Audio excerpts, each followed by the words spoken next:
10 நிமிடம் மனைவி முன் உட்காருங்கள். வாழ்க்கை எவ்வளவு கடினம் என்பதை உணர்வீர்கள். 10 நிமிடம் ஒரு குடிகாரன் முன் உட்காருங்கள்.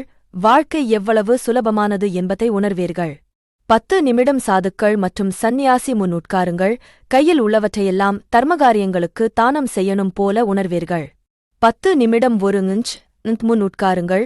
உங்கள் எல்லா படிப்பும் பயனற்றது என்பதை உணர்வீர்கள். 10 நிமிடம் ஆயுள் காப்பீட்டு முகவர் முன் உட்காருங்கள். இறந்து போவது சிறந்தது என்பதை உணர்வீர்கள். 10 நிமிடம் வியாபாரிகள் முன் உட்காருங்கள். நீங்கள் சம்பாதிப்பது மிகவும் குறைவு என்பதை உணர்வீர்கள். 10 நிமிடம் விஞ்ஞானிகள் முன் உட்காருங்கள். நீங்கள் எவ்வளவு அறியாமையில் உள்ளீர்கள் என்பதை உணர்வீர்கள். 10 நிமிடம் நல்ல ஆசிரியர்கள் முன் உட்காருங்கள். நீங்கள் மீண்டும் மாணவனாக வேண்டும் என்ற ஆசை வருவதை உணர்வீர்கள். 10 நிமிடம் விவசாயி அல்லது தொழிலாளி முன் உட்காருங்கள். நீங்கள் இதுவரை கடினமாக உழைக்கவில்லை என்பதை உணர்வீர்கள்.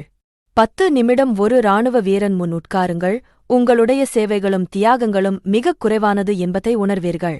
10 நிமிடம் நல்ல நண்பன் முன் உட்காருங்கள். உங்கள் வாழ்க்கையே சொர்க்கமாக உணர்வீர்கள். யாருடன் சேர்ந்திருக்கிறோம் என்பதே முக்கியம்.